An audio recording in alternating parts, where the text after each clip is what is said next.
So anyway, when we think about going on holiday, you know, sometimes you think about swimming with dolphins, and you often think that that's quite expensive. Well, you should actually try swimming with sharks, because it cost me an arm and a leg. Hello, everybody, and welcome to Black Dog episode 48. I'm Lee. I'm in pain, and now I'm Darren. I'm Jim. And I'm Elton. And this week we'll be seeing how everyone's week's been. We will be catching up with a bit of feedback from last week's episode, which was Austin Powers, International Man of Mystery. And then finally we'll be moving on to this week's movie, which is, Darren? It's Peninsula, or Train to Busan Peninsula. Yes, or Train to Busan 2 Peninsula, or Busan 2 Peninsula, or Peninsula. Train to Busan 2. Depending on what website. Busan Boogaloo. Yeah, Busan 2. Boogaloo. Busan 2. Yeah. Busan. Right. Yusan? Anyway. Yusan. Husan. There's San. I said good day, yes. sir, San. Good day, San. Good day, San. Yes. So, yes, we'll be catching up with that. It's currently on Amazon at the moment, Amazon Prime. So we'll be catching up on that in a minute. And, but first we see how everyone's week's been, and we'll start with you, Jim. How has it been, sir? I've been a few ups, a few downs, but mostly all right. I'll do the downs first. Mm-hmm. I did lose my house keys. Oh, no. Damn it. I looked everywhere and, had Teresa looking, and she said, they must be in the house somewhere. You've been nowhere. You've got to look harder. So I shaved my head, got a Union Jack tattoo, and bought a staffy. And I still can't fucking find them.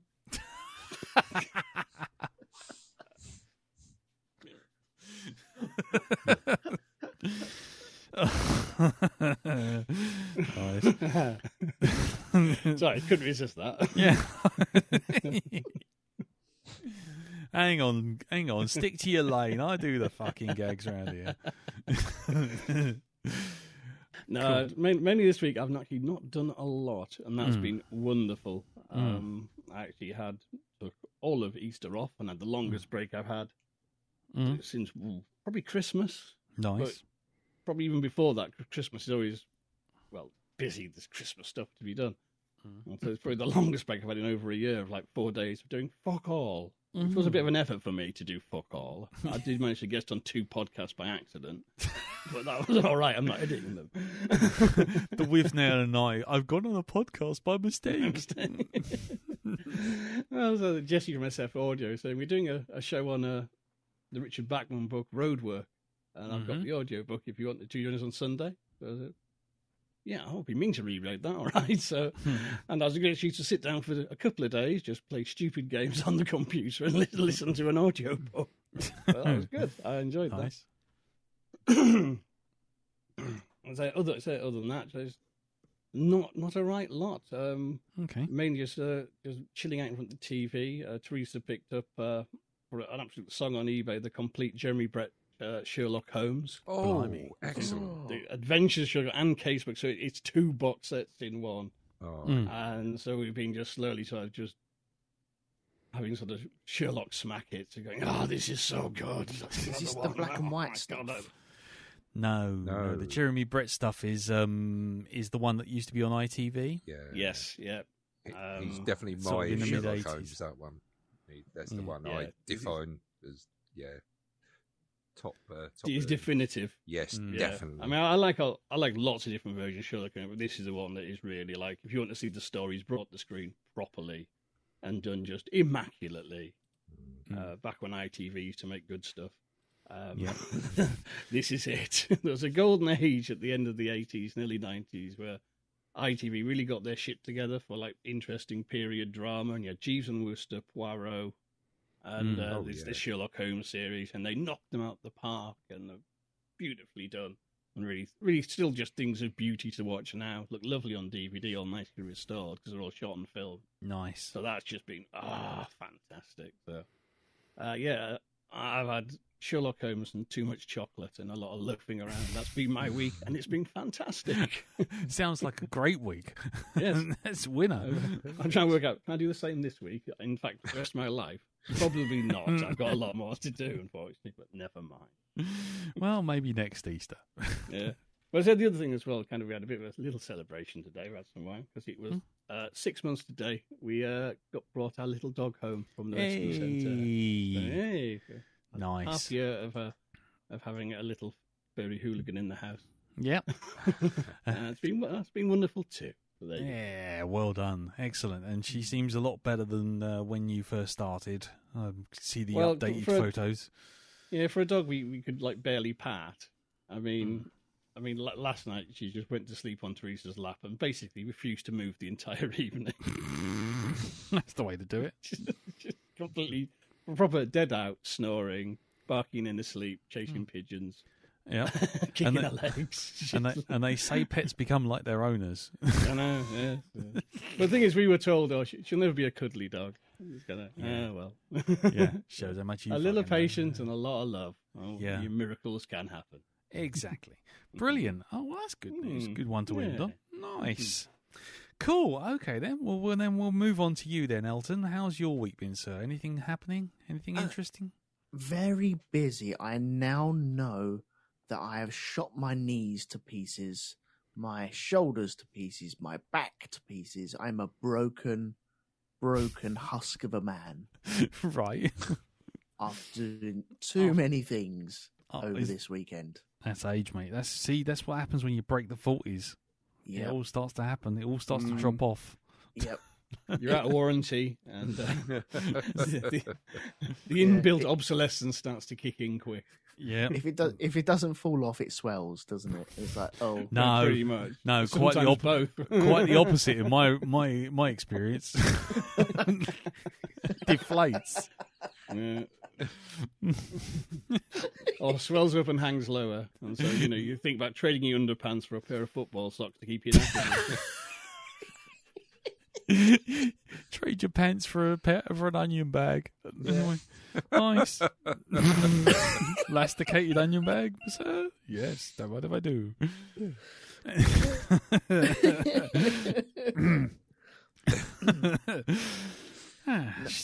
I realised I'd broken my body this week when I've got one of these kneeling pads, which is one of the most comfiest experiences I've had in a long, long time. Oh, you is old. So, yes. So spending like the last month or so getting stuff out of a loft and then putting it back into a loft. And then working on the floor and stuff like that and cleaning the floor, etc., on your hands and knees. Then you finally remember that you have this kneeling pad.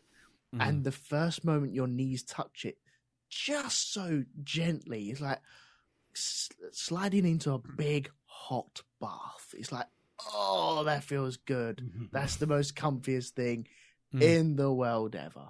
Nice. And so, yeah. Good. No, I was going to say, did you get that as a free gift from a Michael Parkinson offer on pensions or something like that? Sign up now and you can get this free Parker pen or this kneeling pad. It's that kind of thing. It's kneeling pad. Yes. Was that clock, alarm clock as well? It's either an alarm clock, a pen, a ballpoint pen. And no salesman will call. Though you may have to shit in the shoe. Quote the great Danny David. Yes, indeed. Yeah. Nod. There we go. Nod. All Sentinel life insurance. Parky go from. You can actually keep the pen. We won't ask for the pen back. We don't care if you're dead. Yeah. But by fucking jingle, we'll take the money off you.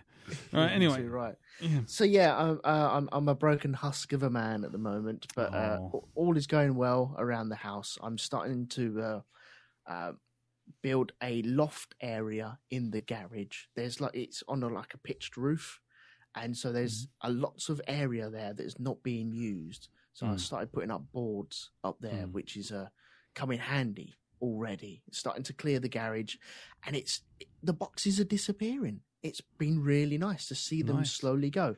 I actually announced to the house, I've got rid of 3 more boxes. I got rid of 3 more boxes, and everyone went woohoo!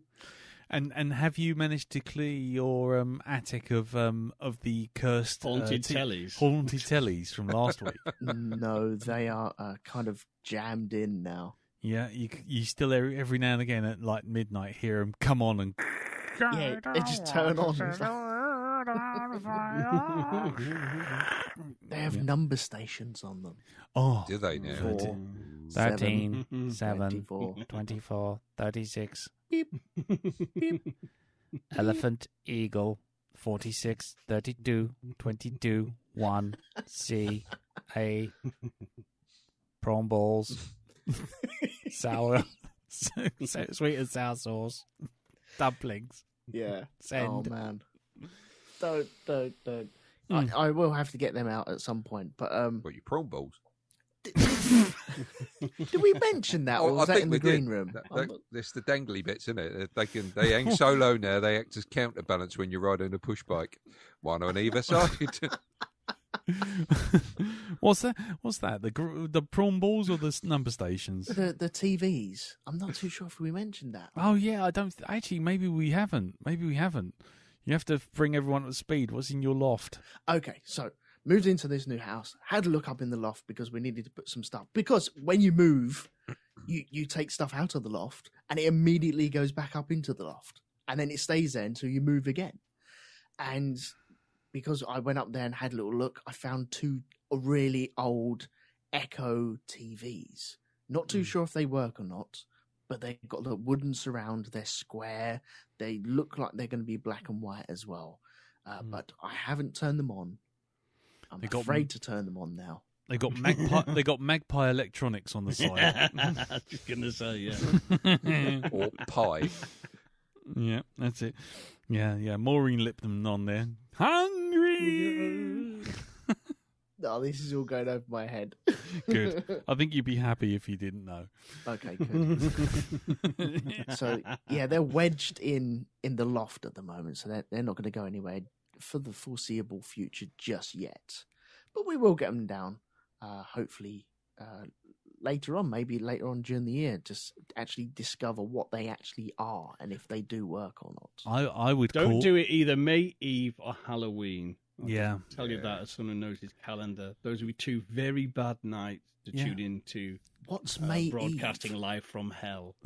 Walpurgis night, the most evil night of the year. Oh God! Yeah, I personally, Halloween's amateur hour. I would basically call up Reverend Org and just get him to old Reverend Organ, just get Pete to come up and stay there with you overnight while you move them out. Yeah, on standby as you lift these things out of the loft. Okay. And then he can stand there and go, ooh-wee, lummy, as the fucking demons come pouring out. Like an Emperor's Guard. Yeah, that's it. You want an Imperial Guard on hand, just in case, mate. Just have some pork pies on standby. Yeah, exactly. And hobgoblin ale. Yeah. Hobgoblin ale. Yeah. That should pay him nicely, and then he'll come up willingly, and then just remind him that he needs to bring some holy water. He'll probably... Yeah. If I need to be doused with holy water, then he'll be on standby. That's good. Exactly. Or holy hobgoblin, depending on whatever comes to hand. But there you go. Nice. He's listening to this going, no, I won't. This is not my side of the church. But just think about it, Pete. Just think about it. We could do a whole episode. We could do a tie-in live sort of ghost watch with Hypnagoria live on YouTube. We could do the whole thing. We're not doing a ghost watch in my house. That's not happening. I mean, I have to live here, man. Yeah, it will. See, Jim can come up and just sort of like narrate. And then Darren could be like sort of like your Derek Acora. Yeah, Craig Charles, Derek Acora kind of. Jim will bring the Babadook. I don't want the Babadook in my house. Yeah. I'm getting a word. Nonce. And then then Pete could be on hand. Pete could be on hand to basically exercise the whole fucking thing when it all goes to Pete Tong, and I could just sit back and laugh or sell tickets on Everbright or something. I don't know. Getting a message through from a man with arms. Does anybody know a man with arms? Does he happen to have fingers on the end of the hands, on the end of the arm? There you go. I'm through to him now. Is there a question you want to ask him? Yeah. Okay, go ahead. What's your question? Where are the bodies buried? Oh. Yeah. Now, I'm not doing cold reading, but I'm getting something from the afterlife. Do you know someone who's dead? Yeah. Yes. Oh, well, there you go. So you got haunted tellies. Pete's going to come and exercise them. Jim's going to stream it live on YouTube as the master of the occult. Darren's just going to loon about until he's eaten in the loft, and then I'll just sit back and rake all the money in on Everbright. Brilliant. I'm good on this. Sounds like a plan. Sounds like a plan. Let's make it happen. Sounds good. Sounds good. Mm. Do you know what? I'm going to leave my week there. After we derailed it once again. Nice. Sorry about that, mate. No, just in case I mention something else, and then you're like, "Oh yeah, that's haunted as well," and we should do that. I'm like, oh, fucking hell, no! It's a wardrobe, man. Honestly, that's a wardrobe. Wardrobe? They're the worst. No. Don't do the wardrobe. It hasn't got a key in it, has it? It hasn't got one of those. It isn't a locked wardrobe, is it? Come on, be honest. You know those scary wooden ones with a face in the grain that comes out at night? Yeah. I had a or door a mirror like in it, once. so when you get up at night, you see a pale figure rising up behind you and shit like that. Yeah. Fuck that noise. Do you notice every now and again it sounds like the wood's creaking, but if you listen to it really hard, it's actually breathing. Coming from the pipes. Mr. Pipes. So Darren, your week. Quickly.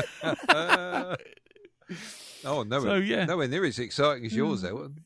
You know, No. I haven't done anything. You It's just just got- terrifying already. Jeez. haunted tellies. Come on. Haunted tellies and breathing wardrobes. Yes. Yeah. So anyway, And Dal, how's fridges your that week? play the spoons. Oh. Yeah.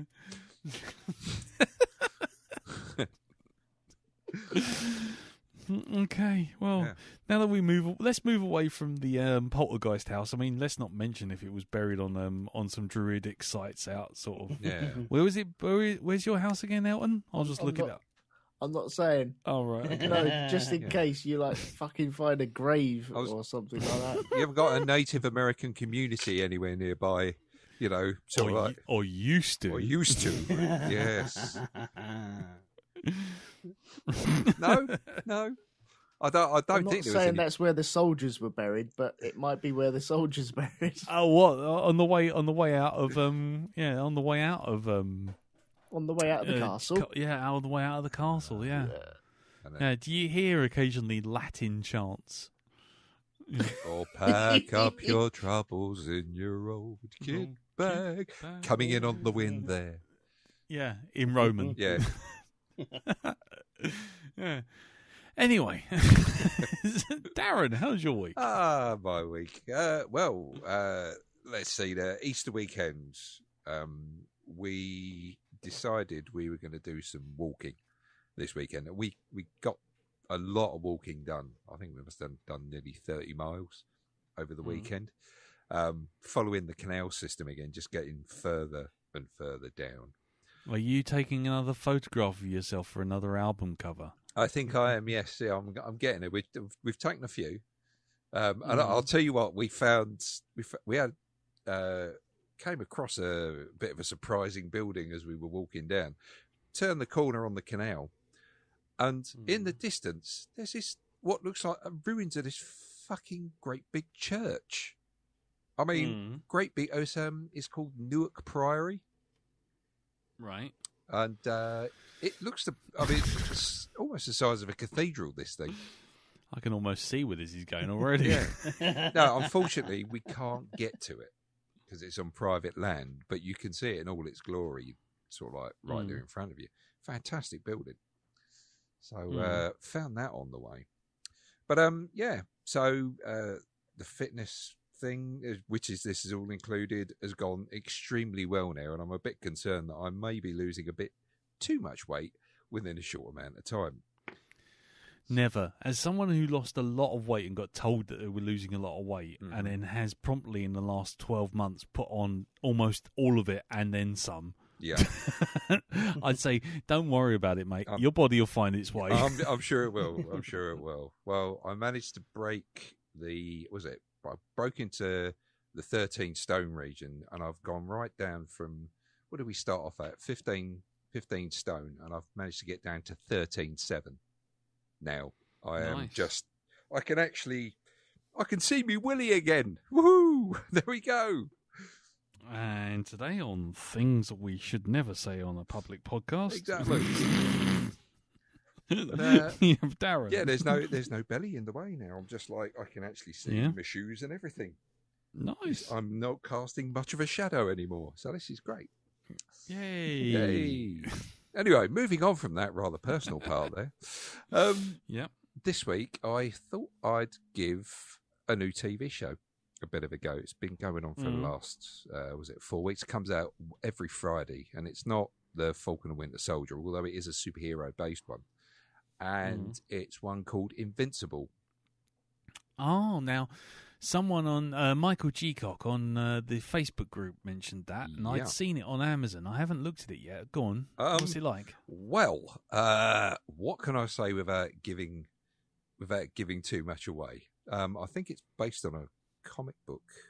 Yes. By Robert Kirkman, who Yes. did Walking Dead. That's right. Yeah, it does come up with his name. What I'll say to you is this: when you're watching it, you'll notice that even though it says it's 40 minutes long, you'll suddenly find that the credits start appearing in near about 10-15 minutes before the end. Don't be fooled by that, right? There's still a bit of the show to go, right? So it's not like WandaVision where you've got like 5 minutes of show and half an hour of credits, right? I don't know why they stick the credits there and then they put the credits in later on anyway. But what can I say? It starts off the show. I thought, why has this been classed as an adult show, right? And I'm watching it, and it's pretty much sort of standard Saturday morning kids fare. You know, it's the story of a guy who's coming to terms with, he's been waiting to gain powers because his dad is like the most powerful superhuman on the face of the planet. He is basically Superman without X-ray vision. I think he's called Omega. And one day, as he's working in his job in a fast food restaurant, he takes the bins out the back. He's got like these bin liners, and he's chucking the stuff in the bin, and he launches one and throws it to the moon. And he's like, I think things are starting to work now. Yeah. And so it's the story of him coming to terms with this, and also his dad trying to teach him how to handle his powers. Now, up until the bit where the first set of credits come up, like I say, I'm sitting there thinking, why has this been classed as an adult's show? But it's what takes place after the credits. I sat there like, whoa, that's a bit of a right turn. And okay. It's like, fucking hell. And you see why it's justified. So really isn't one for the kids. But I can't give away too much. That's the thing. Right? Okay. But well, there's no problem. I would say give it a go and stick it out to at least the end of the first episode. Right? Right. Just to see if you like it or not. I've been following. I watched 2 episodes of it last night. And each episode carries on about a couple of seconds after the last one's finished. Basically, that's how the thing goes. So it's a continual sort of linear story. But it's got quite an impressive cast in it. It's got Stephen Yeun. If you've ever watched Walking Dead, he plays Glenn, and he plays the lead character, Invincible, who is the young boy. You got J.K. Simmons, who plays Omni-Man, who's his dad. You got Mark Hamill is in it as well. Someone you'll know, Lee, Gillian Jacobs, who's in. Oh yes, from Community. Yeah, she plays one of the Britta. Yeah, she plays one of the other superheroes that's in the school that he's in. She's got a secret identity, and she does a nice little bit about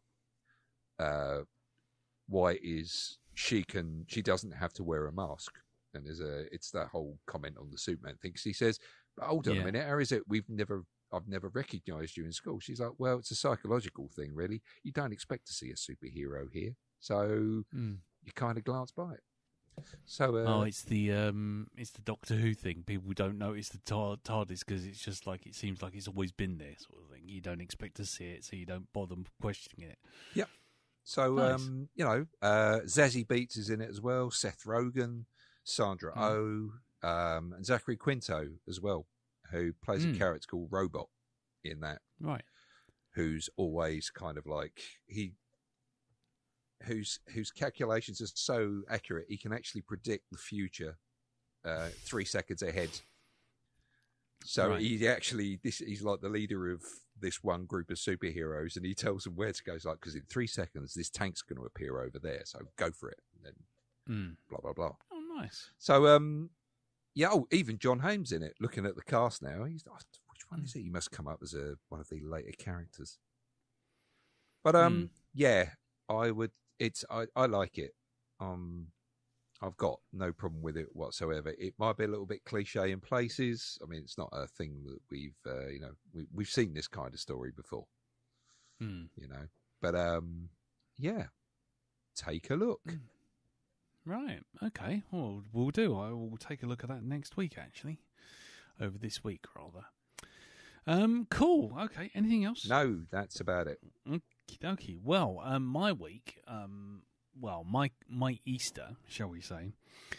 Firstly, it was my dad's birthday, so that was quite nice. Went over there and saw him for as an entire family, as opposed to a support shopping group for the first time in ages. So that was good. But as far as actually TV, films, and games and all that kind of stuff is concerned, I have been on a bit of a binge. So I'll go through it as quick as I can. Mm-hmm. But we'll start at the bottom end, which is Timecop, because people keep telling me that Timecop's one of those 80s action films that 80s 90s action films, which is one of those sort of you got to watch it. It's like Tango and Cash, kind of Demolition Man. It's of a time. It's that thing. It's really cool. Blah blah blah. I feel like I've known it. I know all about it through osmosis, so I've never bothered to watch it. But Timecop, and so I thought I'd give it a go. And fuck me, what a pile of old arse! What an absolute garbage! I could have told you that, mate. Yeah, I tell you what, here's a tip for the makers of Timecop: if you're going to make a time travel story about cops that police time, perhaps have them understand how fucking time travel works. And in fact, perhaps maybe if the writers understood how time travel works, that might be good and all. Short film, though. That's it, Well, you'd think. I'm sorry, but if you change the past and then come forward to the future and go, the future's changed. It's like, you're a fucking time traveling cop, mate. This is your fucking bread and butter. How do you not know this shit? Yeah, and you should know that this happens. Yeah, but no, he does it 3 times. He's surprised each time that things have happened in the future after he's changed them in the past. And then he makes one major change to his own timeline, and nothing changes to him. It's just, by the end of it, I was just telling her to fuck off about halfway through. And there's Katie sitting beside me going, "Don't question it's time travel, Dad. It's just an action film." And I'm like, "No, you don't. Then just call it Cop. don't call it fucking Time Cop and then try and put time traveling MacGuffin bullshit in there." It's just like, if you don't understand how it works. I mean, one guy who's a henchman gets killed in the future, then he gets killed in the past, and then he gets killed again. Because of time travel, because he always appears. It's like, fuck off. It's just absolute cock-gobbling garbage. Anyone who likes it is fine to like it. Obviously, you go and like what you like, but for fuck's sake, if you're telling people who've never seen it before to watch it, just bear in mind they're not watching it in the same era that you were. This is not. This is nothing more than nostalgia talking when people are saying that this film's good. It ain't. It's rubbish. It's got Jean-Claude Van Damme. That's a fair indication of the quality of the movie. Yes, indeed. It tells you everything you need to know right there. Yeah, exactly. So that was Timecop, and then I watched. I thought I'd give a TV series a go, and I watched the first episode of The Irregulars on Netflix. Do you know about this? You heard of this one? I'm aware of it. I did want to watch it. Okay. Well, imagine a YA sort of young adults sort of book about the Baker Street Irregulars, and you'd think, okay, fine, there's going to be certain things about it that are going to be in there. There's going to be, sort of, youthful cast and, life on the streets and, Victorian England and, that sort of thing. And, it's going to be crimes and, stuff to solve and working in conjunction with, Dr. Watson and Sherlock Holmes. And what you get instead, what you weren't expecting perhaps, was that the villain in the one episode I managed to watch could control ravens with his mind, and he was partly a witch, and they had supernatural powers, and one of the Irregulars is can see other people's brains and telekinesis, and another one's like it's everything about YA books that you hate. When you sort of get like, there's a chosen one, there's the plucky standouts, there's the plucky sort of like can-do teenage heroine character, then she's got sort of like her gang around her. One of them's like the comic relief, and one of them's like the muscle, one of them's like a foppish kind of, the brains of the outfit, and then there's this one odd character who can, is telepathic, and then it's like, and the telepathic girl can talk to some guy on a higher plane of existence, and he's saying, "Oh, there's destiny for all of you," and it's just like, when's Sherlock Holmes going to turn up? And basically, Sherlock Holmes is seen as a single foot, whizzed out on fucking opium. And Dr. Watson is basically an arsehole. So it's pretty much a YA book, magic where there's no need for magic, stereotypical characters, and basically all the adults are dicks, and it was rubbish. I genuinely had by the time, it was a struggle to hit the end, and when we hit the end, it was like, do you want to watch another episode? No, that was it. Done. Just tedious, absolutely fucking tedious. You literally saw every sort of person going, okay, so what we need to have is a magical person who's really good at this, and we have to have a comic relief who's really good at this, and all the boys in the group love the main girl, all of them, every single one of them, just because she's the main girl, and she has to be the plucky stand outside, stand up to everyone, adult person, and it's just, oh god, and the bad guy's got no relation to any kind of detective work whatsoever. It's just, he magically controls ravens. Does he? Oh, good. That's handy. That's nice. That's nice. So that was bollocks, and also, avoid that with all good haste. And then we come on to the sort of upper echelons of what I watched. Firstly, I watched Godzilla vs. Kong. Okay. Which has all the same. I mean, I'll spare going around the same houses that me and Jim always go around whenever a Godzilla movie comes out. But basically, it has I have the same issues with it as I have with all the others. The monster stuff is terrific, great fun. In fact, I'd say this was probably the best of all of the four of these monster movies in terms of, monster action. because it actually was broken up into nice digestible chunks, and all the action was kind of nicely staged. And so you watch it and you're like, I'm enjoying this. Whereas like Godzilla King of the Monsters was like, here's everything, but it's happening a quarter of a mile away in the pissing rain or smoke or fire or something you can't see. And it goes on for hours. And then you've got Kong Skull Island, which I really enjoyed. That's probably my favourite of the four. And then you've got Godzilla, the 2014 one, where Godzilla was a guest in his own film. And Godzilla vs. Kong kind of mashes them all together and is actually kind of takes what I thought was the criticisms of the others, which is that the people are boring, so don't bother with them. And it tries its best to limit that down. So it gives them the barest hint of a reason to be there. Yeah.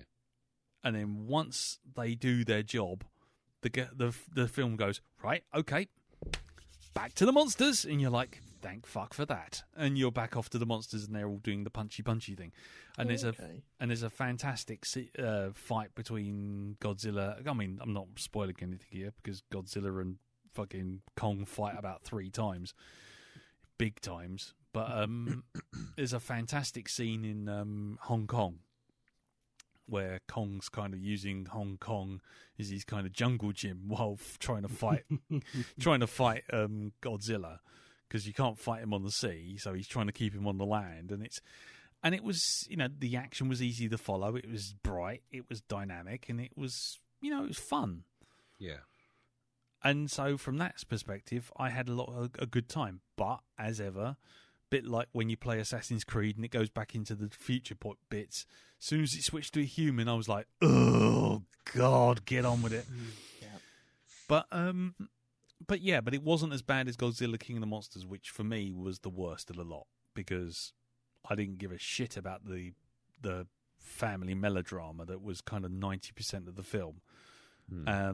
Whereas this one seems to get the balance a little bit better, and I think if it carries on this trajectory, eventually they'll just decide, you know what, we don't need any fucking humans. We'll have a scrolling text, and we'll have some captions going, Godzilla's thinking about going to this island and beating up this monster, and you go, right, fine, cut to the fight. That would do me.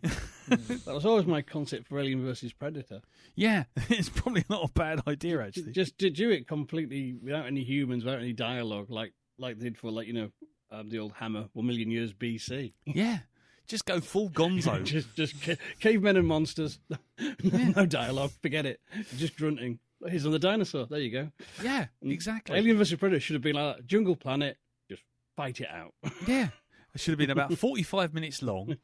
You just follow one predator around. He takes care of all the aliens and he goes home for tea. And that's it. Yep. I mean, Godzilla vs. Kong has some big scenes and some big stuff going on. But like I say, it still needs to have humans in there to push certain elements of the plot along. Yeah.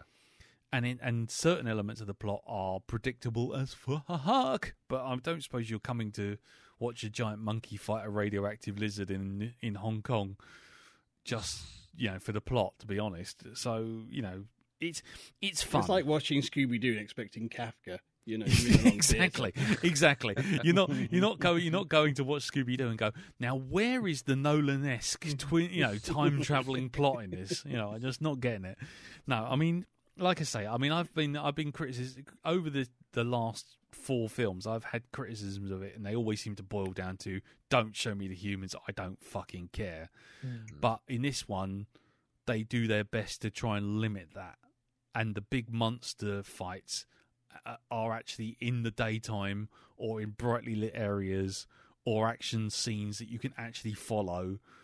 Oh, cool. Even one you're like, oh, all right, that's fine. And Kong has a personality, which I really appreciate. There's, without spoiling anything, the first second you see him, he's on Skull Island, and he's just lying there against the mountain, and he just gets up, and he's waking up, and the music's playing, and I think it's some kind of, I don't know, it's like some kind of actual needle drop kind of music. It's like, wake up, you sleep, it's a brand new day kind of thing. And you see him sort of get up, and he kind of, as he's getting up and he's walking towards this waterfall to have a shower, he's kind of walking along, scratching his arse, like, kind of thing. And he's got so much personality in that first 5 minutes. You're like, all right, you know what? You've won me over with all of this right here. I can sit there and just watch Kong just fart arsing around his bachelor pad of Skull Island for the rest of the film. So but and it does make Godzilla something of an antagonist rather than a protagonist. Yeah. So when Kong does get to give him a good thumping, you actually feel like, all right, go on. Give him a fucking kick in. So it's quite cool. So I had more fun with that than I expected, I'll be honest with you. But the one at the top of the tree, and then we'll wrap it up because I am going on a bit, is Psycho Goreman. Ah, yes. Okay.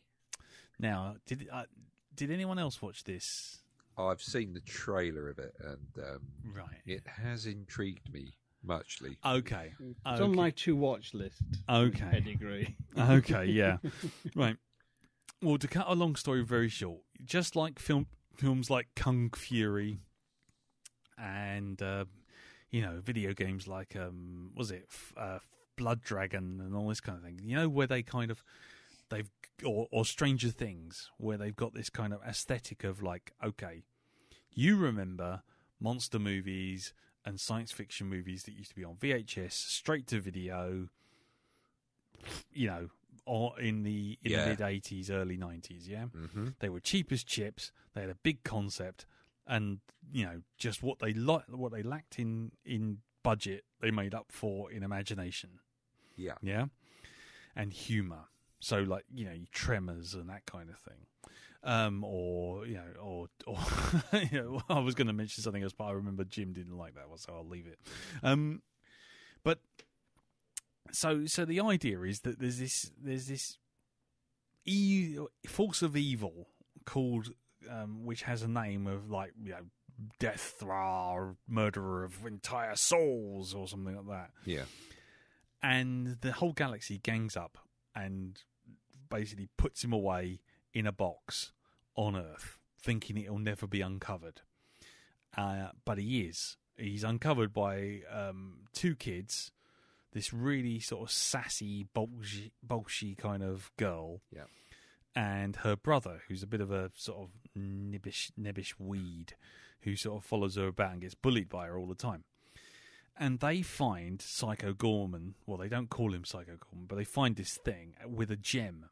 And they find the gem and then work out that by holding the gem, this thing, this indestructible force of pure evil, is at their whim. So if they're just holding the gem and say, go sit over there and wait until we come back, he has to do it. But he's aware that he can't go against this gem. And so he's doing all these things like they're sort of saying, oh, how about you learn how to play dodgeball?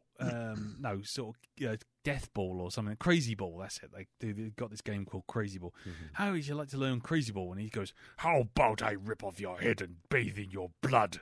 And then 5 minutes later, you see they're in the garden playing Crazy Ball with this fucking killer monster thing. He's got no option, but he has to learn how to play fucking backyard games kind of thing.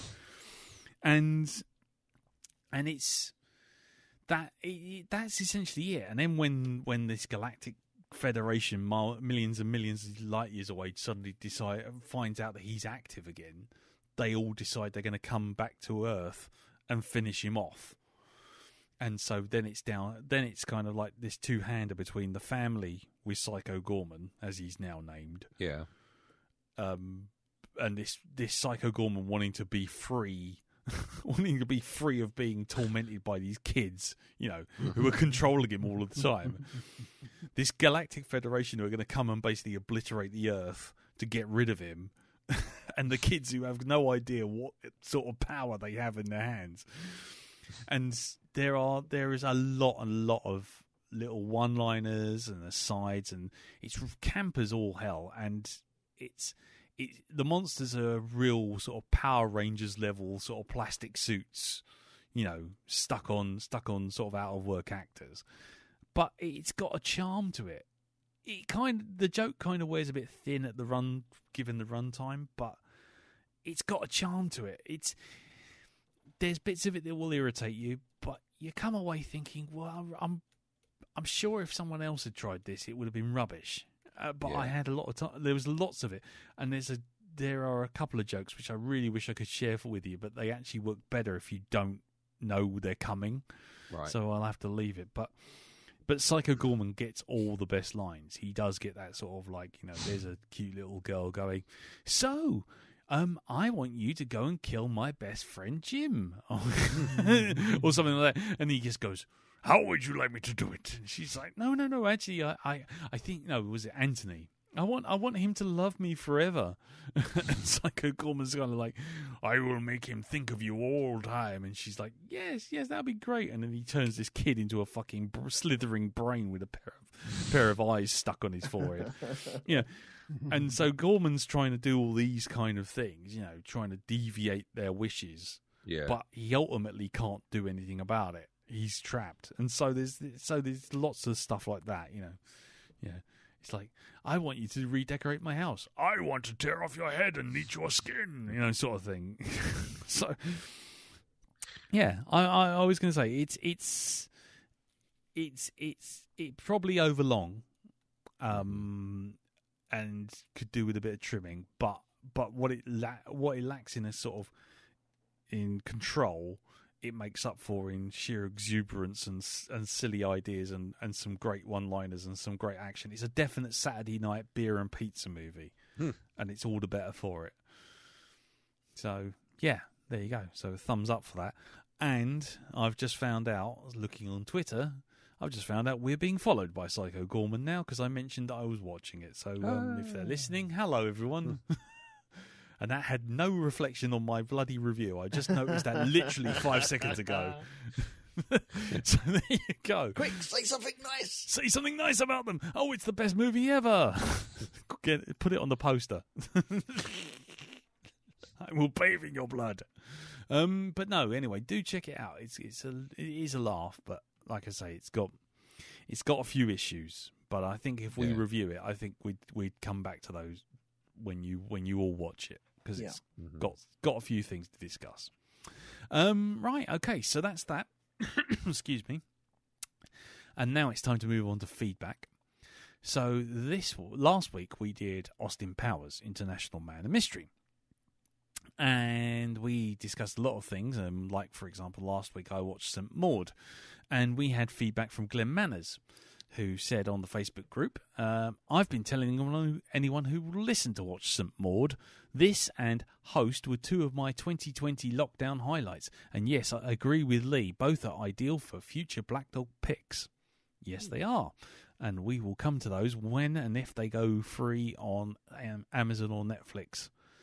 Because St. Maud's definitely one I think might keep us talking for a while. Yeah.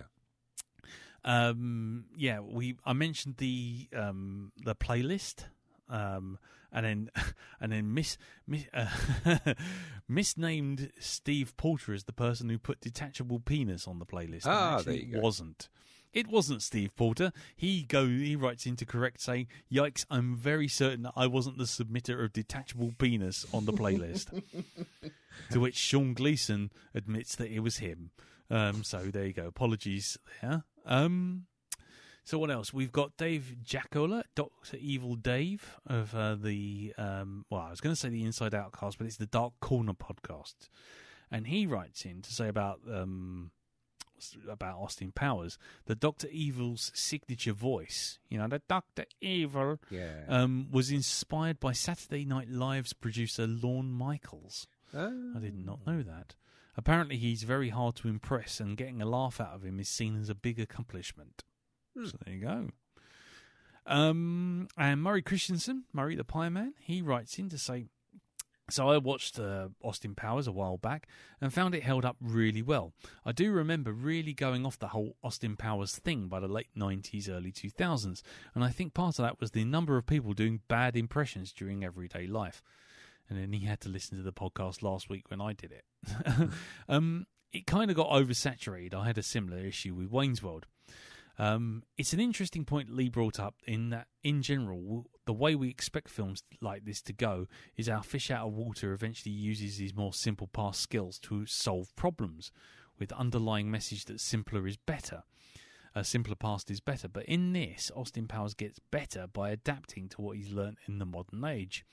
As an aside, I think it was because ITV4 was showing these films that I ended up watching Goldmember a few weeks after, and I thought I'd get more out of it by being detached from the cultural saturation of the 90s. But actually, I found it quite a weak film. Possibly it indulges Myers a little too much, and I'm now interested to watch the second one to see if it flew off the rails immediately or was a slow decline. I must admit, I haven't seen Goldmember in must be a decade now, so I don't know. Maybe it has gone downhill. Maybe if we watch it again, maybe we'll see. Anyway, thank you, Murray. And finally, Martin Thompson writes in to say, I can never decide whether I prefer this one or the sequel. This is better. This is the better spoof, but the sequel is a more confident film. I rewatched the third one recently, as Darren and Andy are always singing its praises, but I still didn't get on with it as that well. Although entertaining, it always felt a bit overindulgent. As for the first film, I enjoyed this rewatch, although it's showing its age a little. It still works as an excellent spy film spoof, and I still love the steamroller gag and the look at the private lives of the henchmen, which we brought up. So yeah, cool. So there you go. So thank you very much. And a public service announcement also from Martin, just to note that Wellington Paranormal, the sequel series to What We Do in the Shadows, is now on UK TV, Sky Comedy, and Now TV on the UK. There you go. Okay, cool. Check that out. Anyway, so that's it. That's this half of the podcast done. Everyone, brace yourselves. We are about to get off of platform 1 and head on into off the Train to Busan and head down to the Peninsula. Smooth radio link. Yeah. Roll the jingle.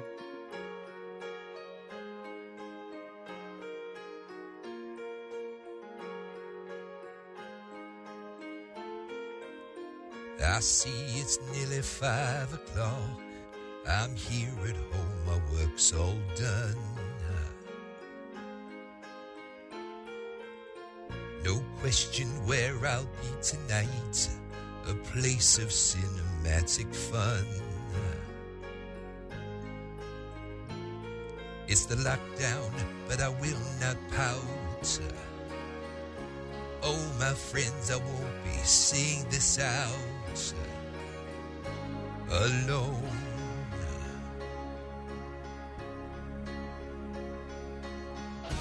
There's Lee and Elton and Jim and Darren, all sitting far apart for social distance. We're at the shut-in cinema, down in the bunker of Shun. Down in the bunker of Shun.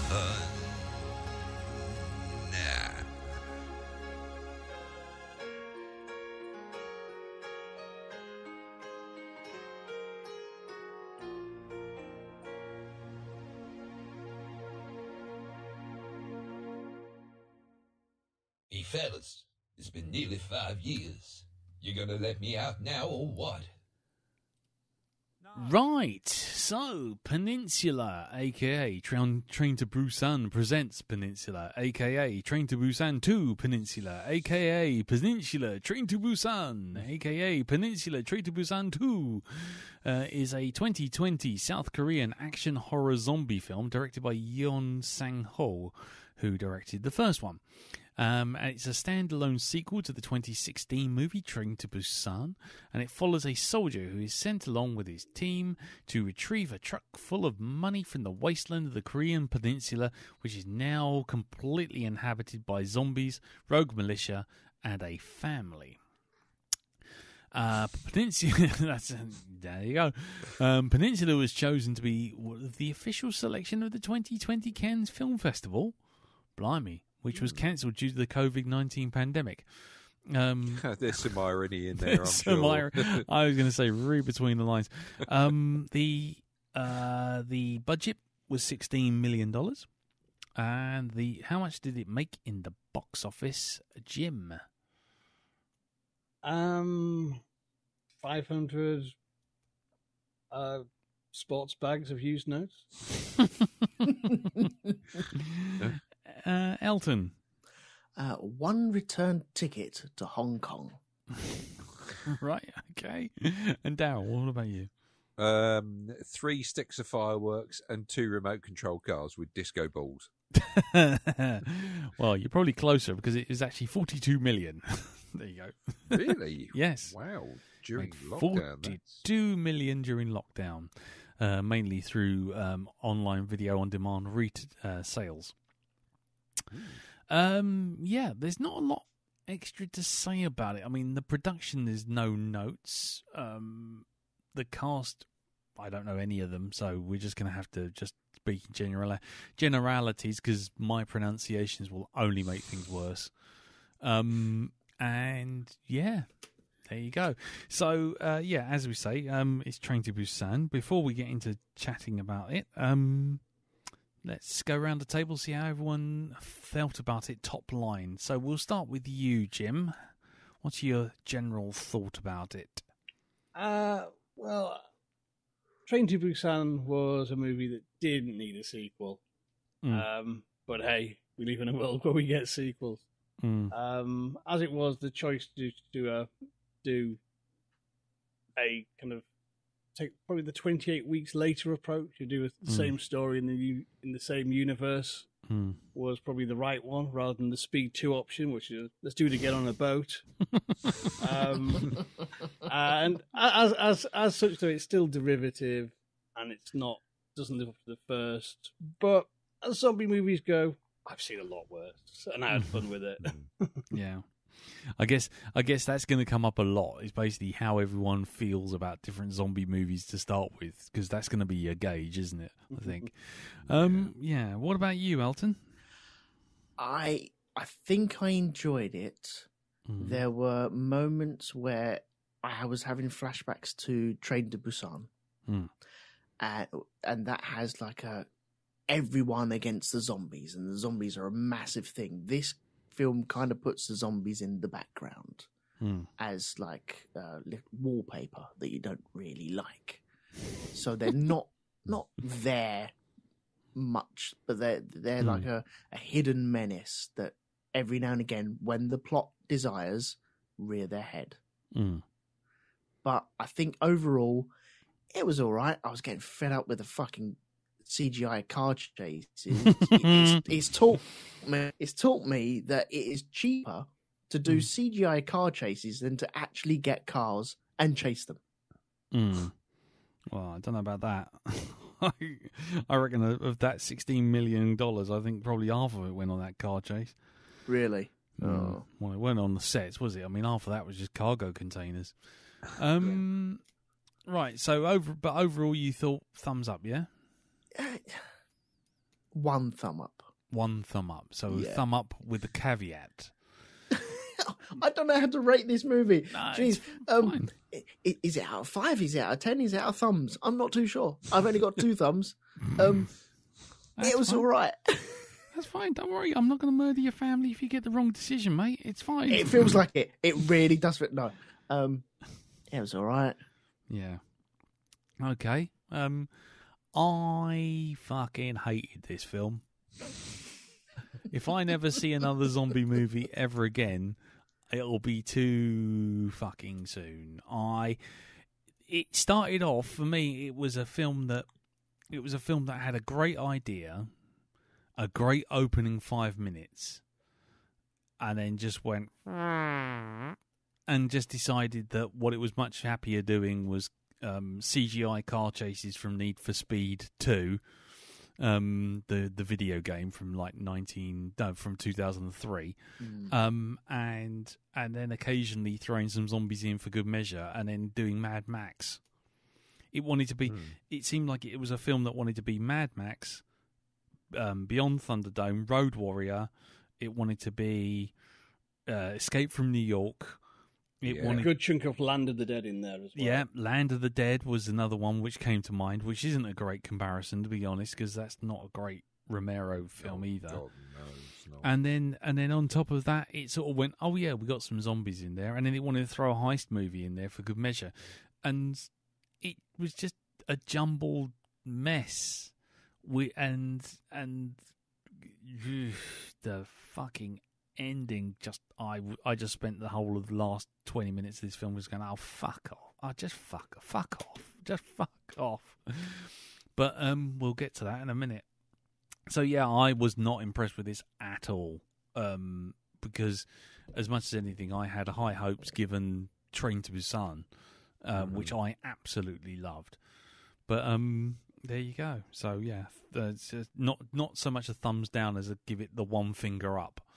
Is for me. What about you? I gave this film the finger. I gave this film the finger, yeah. What about you, Dal? I thought it was okay. There were, it was okay with caveats, as in there were bits in it that I didn't like.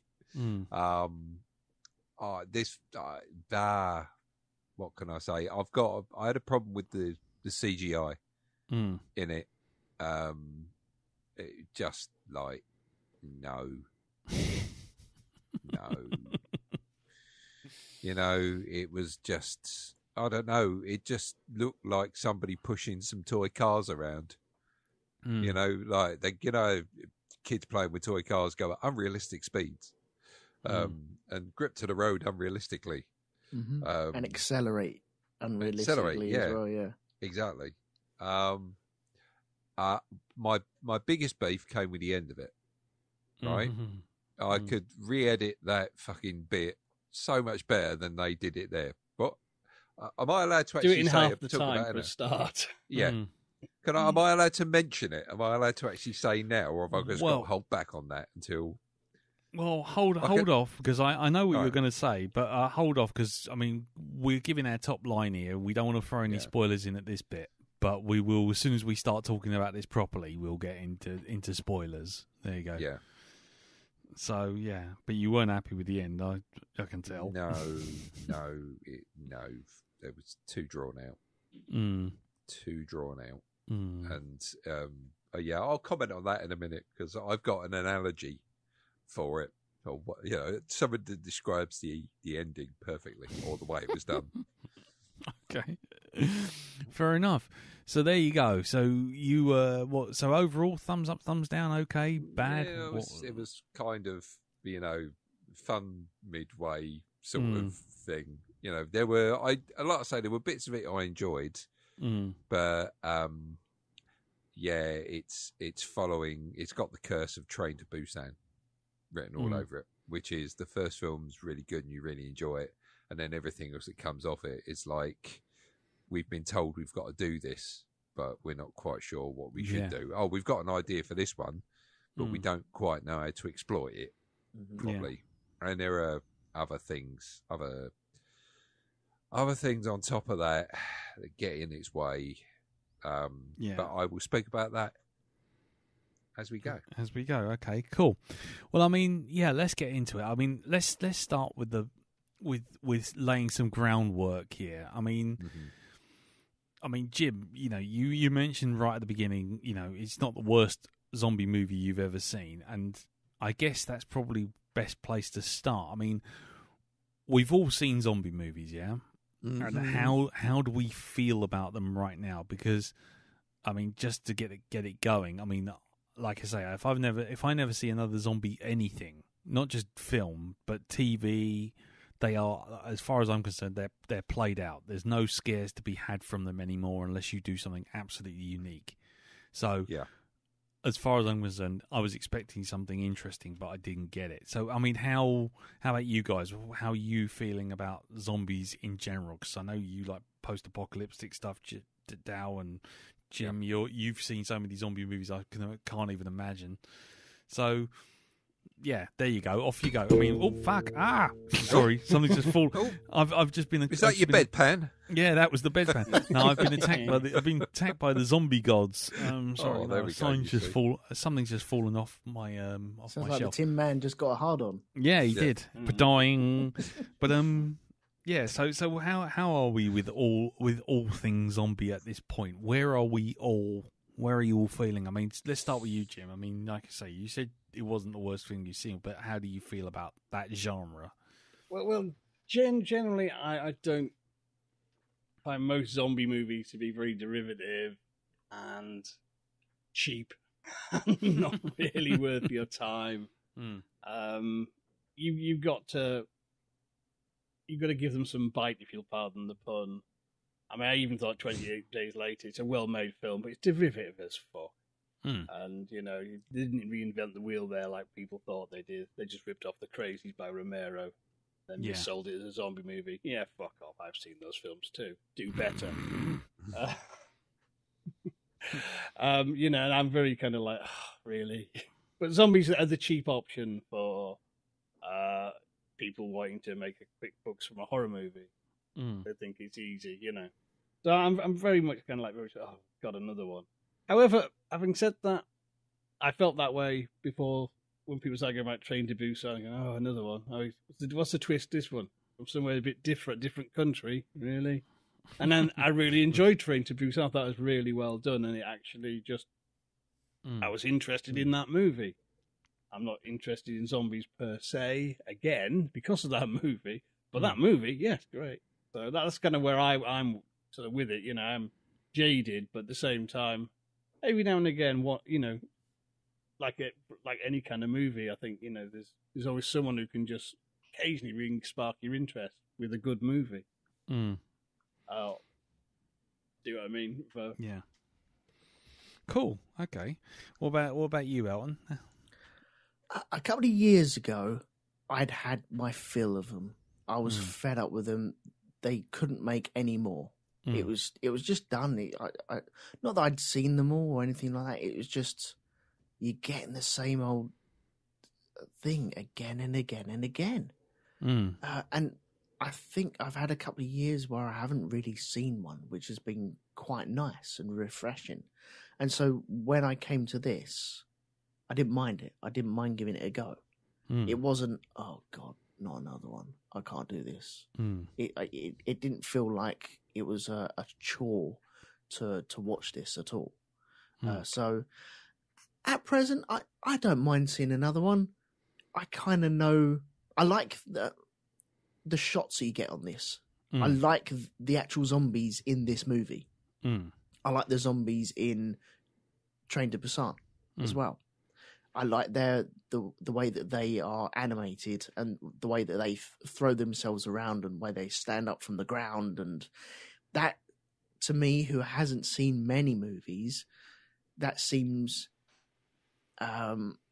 different to what you would normally see, either the shuffling around or the crawling around or anything like that. I like fast zombies. That is more scary to me than slow shuffling zombies, because you just step to the side and miss them. Whereas these are just rampant, running constantly at you, and you have to leg it, and you're never going to be faster than them. Yeah. So that is appealing to me. Zombie movies overall, that I can give or take them. They don't scare me. I'm not scared of them in the slightest, which is weird because horror normally scares the crap and bejesus out of me. But this, it's just another zombie movie. Maybe I've seen one too many, but I don't mind watching another one after this. I've got no problems in that. Okie dokie. And what about you, Dal? Zombie movies. It's a bit like episodes of Doctor Who. There's an awful lot of rubbish out there, but it can do better. So what you do is you for me, I'm always like, well, let's see if this offers something. Let's see if this does something different with this. I mean, give you a good example of films that did something a little bit different. The Girl with All the Gifts, all right? Yeah. Now, for me, the book was better because there were aspects of the book that they didn't include in the film, and I just wondered why they didn't include them in the film. It's like zombies themselves being weaponized, right, by certain individuals within the book. You don't get that in the film. In the film, they just break it down to the cliche thing of, oh, the gates have fallen over, the zombies have come in. Whereas in the book, there's a proper explanation as to what the fuck is going on there. Yeah. You see? And it's not just the zombies have pushed on the gates to push them over. No, somebody's kind of orchestrating this. Yeah, they're using them as a weapon to get at the resources within the base. It's like, well, that's nice. I like that. But they kind of did away with it. But but I mean, apart from that missing bit, The Girl with All the Gift was really good. I mean, there is a sequel to it apparently, and it's taken from a different point of view. But yeah, it's again like Train to Busan. Do you really want a sequel? Do you really want a sequel to this? Yeah. So yeah, I mean, I've got one other zombie movie that I bought on Blu-ray recently that I'm going to sit and watch, but it's not the standard. It's a film called Anna and the Apocalypse. Oh yeah, which is a musical zombie movie. So I'm looking forward to watching that because that could be quite funny, you know. And I've heard good things about it. So there's that. But yeah, in general, it's like with all the best will in the world, I think you've got to expect films that you watch, zombie films you watch now, to be the same old usual A to B to C to D, which is group of people living together in a fortress. Somebody leaves a door open, zombies come in, people get bitten, road trip to supposed place that is going to solve all their problems. And Walking Dead did this ad nauseum. Yep. You know, apparently every single place they went to, somebody was pulling a fast one. That's what you get with The Walking Dead. Yeah. Fortunately, there's other stuff going on in The Walking Dead that, you know, kind of takes your attention away from that. Other story aspects, character development, that sort of thing. But yeah, it's like apocalypse movies in general. You know, place of safety gets broken into, have to move on, avoid the slavering packs of the horde to get to said safe space. And that's what a lot of zombie movies do. You do have the exceptions. Go with All the Gifts is one. Even, and no matter how bad it actually is, there's a film called Colin. Have you heard of it? Yes. Yeah. That, as badly acted as it was, or as badly done, it had an interesting concept of what, you know, let's take it from the zombies' point of view. Yeah, but I mean, but what you're really showing here is really where I'm coming from, which is that they're the exceptions that prove the rule. For every one of these things, you know, there's a 5 to 10 year gap between each one. You know, there's probably true of any film genre per se, though. You know that's what I mean? True, it's kind of like Sturgeon's law: 90% of everything is crap. Yeah. We had this with vampires as well, didn't we? Right? God. Vampires are really popular, and now it's kind of like, oh, vampires. Yeah. Oh, I guess it's because the thing is, in the case of both vampires and in the case of zombies, you know, it is the cheap monster to go for, isn't it? Because you know, 5 minutes, an hour's latex and a bit of makeup in the chair, and any old B-movie actor can be a vampire or a zombie. Yeah, it's a ready-made horde, isn't it? Yeah. You know, zombies are probably the cheapest of them all, because zombies don't require intelligence. You know, they're just like locusts. Neither does the average extra. Yeah. There you go. But with vampires, there's lots of, you know, teeth baring and Pouncing hissing around. and dancing to gothic music and what have you, you know, flary shirts and God knows what else. Bit of flock of seagulls going on there. But Yes. yeah. Yes, indeed. Okay. Well, okay. So just that was all just for context. I mean, so getting to this film itself. I mean, how did you feel about the plot? Because for me, like I say, if someone was to just tell you the plot, which is essentially team decides that they're going to break into a zombie-infested sort of like quarantine zone to go get money that has been left in the panic. Yeah. You'd go, all right, fair enough. That's a good idea. In fact, Nice movie. it's something which is being done now with Zack Snyder's new film, which is Army of the Dead. Yeah. We're breaking into a zombie-infected Las Vegas to nick all the money from the casinos or something. Right. But even that, as soon as I saw that, I was just like, oh God, here we go again. But you know, on paper, if you were to say, well, you're going to go away from Train to Busan, you got to make it in the same universe. You know, do something different. I think that's a good move. Yeah.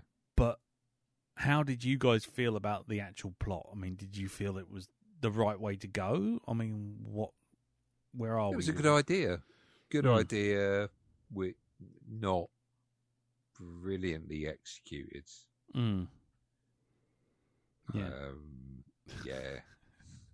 Yeah. It's like, you know. Sorry, go on. I don't mind what they've done with it, but it feels like it's just going to be another Train to Busan, Peninsula, the garbage centre, the road up the street type thing. It's going to be just another DVD on a shelf full of Train to Busan DVDs. They're trying to build up this massive franchise already. That's what I get the hint of, because it with the train one, you had the zombies throughout that. They were so close. They were so much part of the tension and the action that was going on around you. Whereas this is more about it's the human side. Once again, it's the real monsters are the people, etc. It's that cliche again. Yeah. And that's what they've done. They've done it, and they just use whenever they need someone to hurry up a little bit, they throw some zombies at you.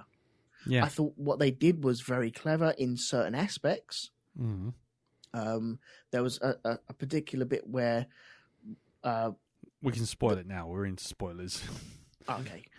There was a particular bit where they were in the CGI cars going through the CGI streets and doing the CGI skids, and she turned on her CGI lights at the CGI zombies, and then the zombies stepped out in front of the other CGI car.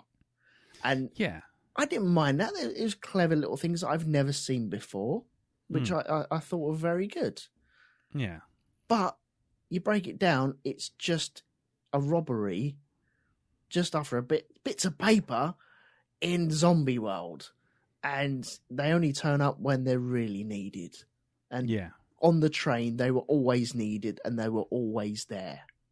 And I that's where I got that tension from. That is where that film is so much more brilliant than this. What about you, Jim?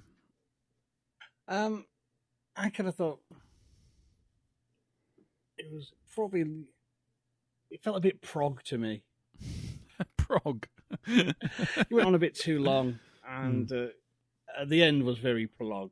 It was like, and another drum fill, and another crescendo of chords, and another drum fill, and some more slow-mo, and like, no, you could wrap this up in half the time, and it'd be much better. It's all just gone. Yeah. What I liked about Train to Busan, it was so kind of, and like a lot of Korean films, they have like a lot of Korean films are strong about relationships and family, and they are sort of sentimental, but not in a saccharine way, in a realistic, emotionally honest way. And at the end of this, it felt, you've got Hollywood now. Yeah. You know what I mean? It's kind of, probably get Bonnie Tyler on the soundtrack. You know, go the whole hog, why don't Yeah. He was getting a bit told the clips from the heart, you know what I mean? That kind of really overly done. Yeah. Rick Wakeman was coming out for his third piano solo. Yeah. Did you not feel that when they had the American soldiers there, and it was almost tipping over to American film, and then they're just gonna subtitle some Korean. It kind of didn't know what it wanted to be on the boat. Yeah. Well, the thing is, actually, I like the fact that both our lead soldier guy and the mother do survive, and they don't just go for the standard. Most people are going to die. Ha ha ha! We're nihilistic, because that's as much as I say. It's such a cliche. It's so weary. You know what I mean? Like, oh, really? Yeah. But equally, and I like the kind of twist that if they had got the money back, those guys were going to shoot them dead and run off with the cash. Yeah, I like that as well. But I just felt it was just over-egging the pudding. Is a phrase used on our sofa last night. Like, come on, skip the end. Yep. You get it. Shall I give you my description of what I thought the ending was? Go on. Right, I'll describe it. It's like you've been waiting. I can tell you. You've been patient. Go on. Okay, this is it. I'll describe the scene perfectly. Okay, this is it. Everything's coming to an end. I'm trapped in a cab. I'm going to kill myself now. I'm going to do it. Look, I'm putting the barrel under my chin. I'm going to do it. I'm really going to do it. Oh, look, my hand's sliding down the barrel. It's going to this trigger. Oh, it's a bit sensitive. Any minute now. Yep. Any second now. Any second now. I'm honest. I really feel the urge to pull this trigger. Oh, you better hurry up and do something if you're going to stop me. I'm saying it now. I'm giving you plenty. I'm giving you a warning. If you want to do something, if you really want to just try and do something. I'm not trying to give you any hint, but I know it's a useless situation and all hope is lost and there's nothing you can do. But if you're going to do something, you might want to hurry up and do it because my finger's there. I'm playing with and so on ad nauseum. Right? Okay. All they had to do, right? If you want to make that a good scene, right? Now I know we've talked about people dying and what have you. You don't even have to kill the mum, right? What you have is hero blokey suddenly, right, as the hand goes down towards the trigger and she's about to pull it, suddenly she hears gunshots and he's running towards the truck, right? Okay, manages to clear the zombies, gets her out, and as they're running away, he gets leapt on, gets taken out, and then as he's being fucking attacked and taken down and he's kind of like, oh, I'm done for, then you do the flashback of him talking to his brother and his brother saying, you just want to throw logic to the wind and just get the job done sometimes. Do it that way. That's 2 minutes. There you go. Not the 15 minutes we got at the very end. Because that's what it felt like. It felt like 15. It felt like fucking hour, to be honest, at that point. Yeah. I mean, to me, the if we're going to get into the ending, jump straight to the end, I think the ending kind of illustrates to me the problem with the whole film, which is when you had Train to Busan, the thing that sat right in the heart of that, right at the very core of Train to Busan all the way through, was that guy looking after his daughter and trying to get them both of them safely to Busan, which was the predestination, the safe zone. Yeah. And so you got that, and it was right at the core of it. You had someone to care for, you had someone whose plight you were invested in, and you had a goal which was clear and clean and get in and get out. Right? And the film is much stronger for that simplicity. Whereas in this one, it did feel like the first thing they wanted to do was make an American action film. Yep. And, I've one of the things which you kind of appreciate watching things like, Korean cinema, you watch things like The Wailing or Parasite or any of these other movies, is that you understand the motivation of the characters and you invest in them and you kind of go, okay, cool. But it feels different because of the cultural differences and everything else. So, but there's still at the heart of it something you feel for, you still have empathy for. This, the bloke loses his brother-in-law, loses his sister on that boat at the beginning, And instead of losing his sister and then losing his nephew and, and his brother-in-law's kind of, having to stop his brother-in-law from basically infecting the entire boat and all this kind of thing, what we get is endless slow-mo and melodramatic strings and a very, very big close-up of these two guys crying for about 5 minutes. And you're like, okay, I understand this is important. This is, a sad thing. But let's not forget that right behind them is an entire cargo hold of zombies on a boat destined for fucking Hong Kong. Let's focus on what's going on. And then they kind of repeat that kind of thing of not showing you and making you care for these characters, but saying this is emotion right here. Box A, emotion. We shall now focus on the emotion. Please sit down and appreciate the emotion. You're not appreciating the emotion. Let's play some strings. You're still not appreciating the emotion. Let's close up on someone's face. Let's see their tears. Yeah. Are you feeling the emotion yet? Are you? And it's just like, okay, I'm not feeling it because I don't give a shit about anyone in it. I really don't. And so by the end of that thing with the mum in the car blowing the car, the truck horn and all that sort of thing to lure in the zombies to save her kids. Mm-hmm. And the music, and as you say, it's just dragging out her trying to commit suicide. And the music's swelling, and we're closing in on the eyes, and we're seeing the tears, and then we're closing in on the kids screaming. How the kids can see what's going on with Mum is beyond me. Yeah, it's almost like those old movie serial cheats. Yeah, of that car, that cab she was in was sitting a hell of a lot closer. Yeah, exactly. To the drop zone. It was Can I mention something else? It was like Buster. It was like the Buster Crab sort of Flash Gordon, wasn't it? 1 minute he looks like he's falling off a cliff, but no, the cliff wasn't as high as you thought. It was only 4 foot off the ground. Oh God, so go on, down. Let me get this straight, right? Okay, you got zombies that react to noise, haven't you? Right? Yeah. Okay. You're going to say what I was the next bit I was going to say about the helicopter. Yeah, exactly. Yeah. Right. You got the helicopter buzzing its blades there, and it's like they've not noticed it. It's like they've got plot-related deafness. Yeah. Okay. This is it. They're only as deaf as the plot allows. Right? Exactly. You got zombies which could detect someone by a flash of light from a quarter of a mile away, and now all of a sudden you've got a fucking Chinook with 2 rotor blades sitting less than 100 yards from them going, and we've got to sit there for 5 minutes while the zombies claw up this truck, which hasn't got any more noise It can't make any more noise. No. It just can't. It went, and they all ran at it, and then a fucking Chinook landed. I don't know about you, but I think if a Chinook landed near me and someone beeped their horn at the end of my drive, I wouldn't really be able to hear it. Do you think they actually, when they were doing this bit, they actually had experience of helicopters? Do you think any of the filmmaking crew had actually been near a helicopter? No. They heard how fucking loud those things are. You know, even from 100 yards away. It's like they're fucking loud. Yeah, right?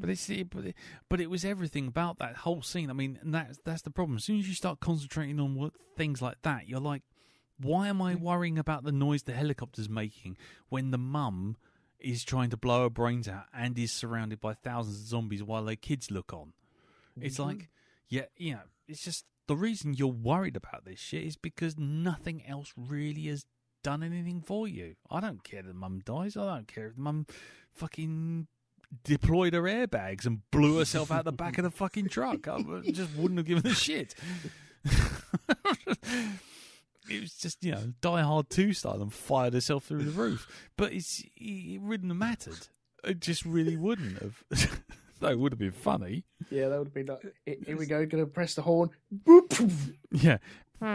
Fuck me, it's like, let's get it down to the local Halfords garage there. I think you need your fucking airbags recommissioned because it's just blown her through the back fucking window. And then she lands on the rotor blades as well. This is not going to pass its MOT. It's just, no. Yeah. So for me, that's the thing. That whole ending was a perfect encapsulation of everything that was wrong with the film.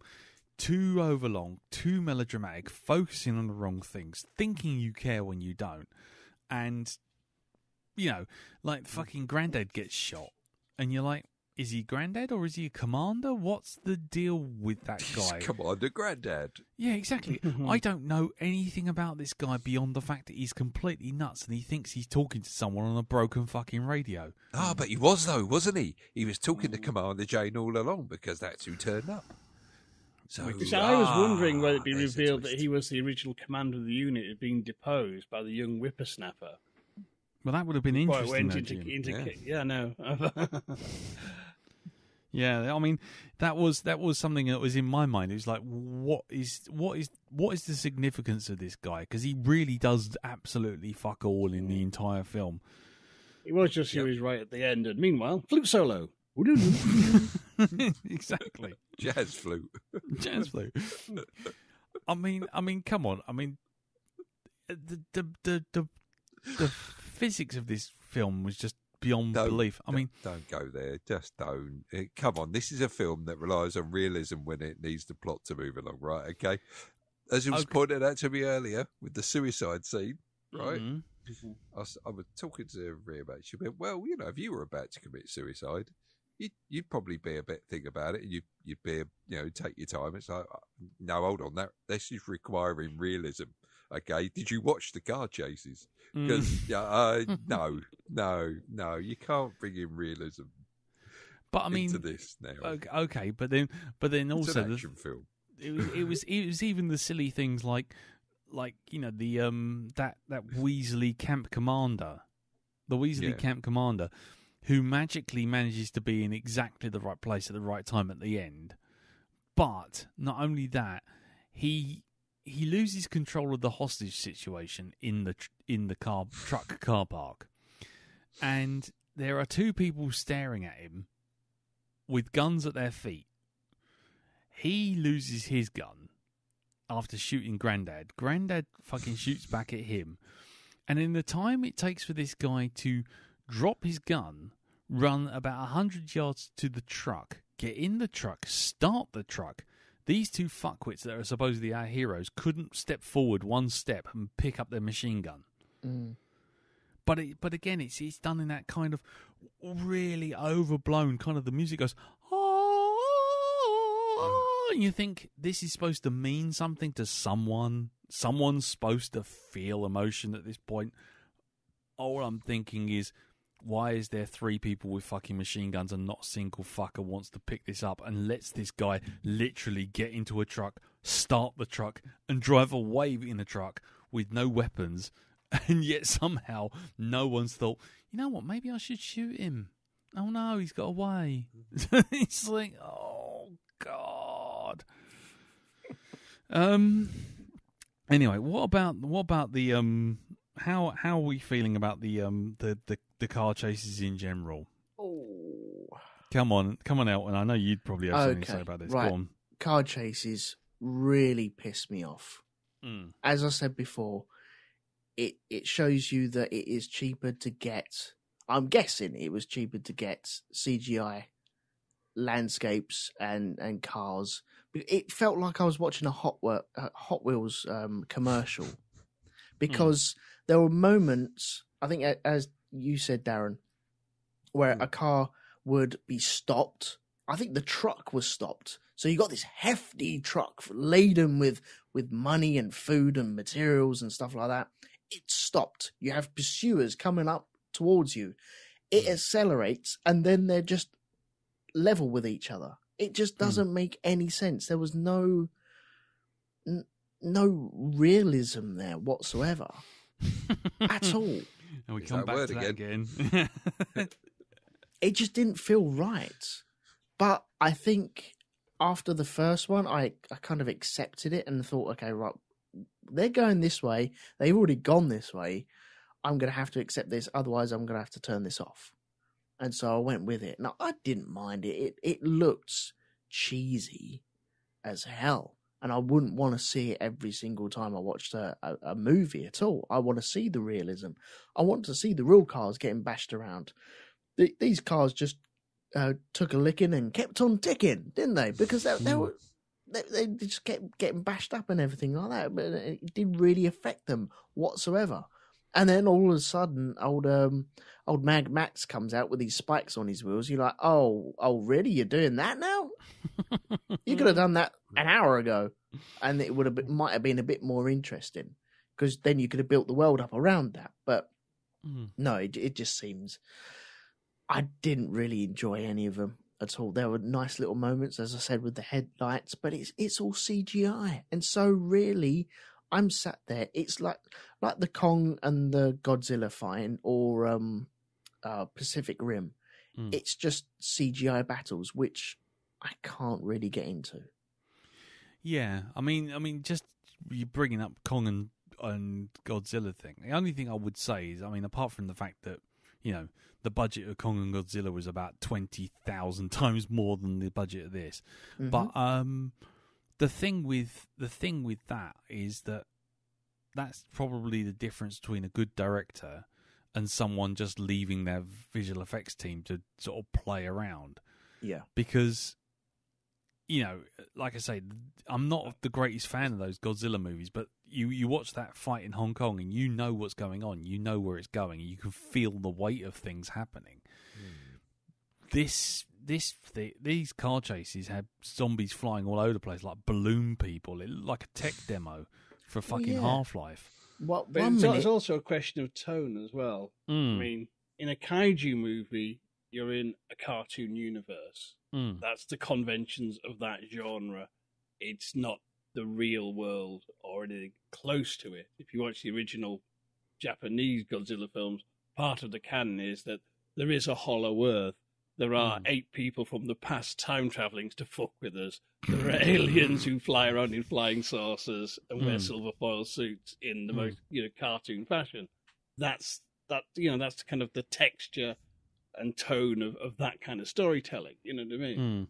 Well, this zombie movie, though, is trying to be grown up and serious and gritty. And when you bring in you suddenly go, oh, we're going to play Fury Road.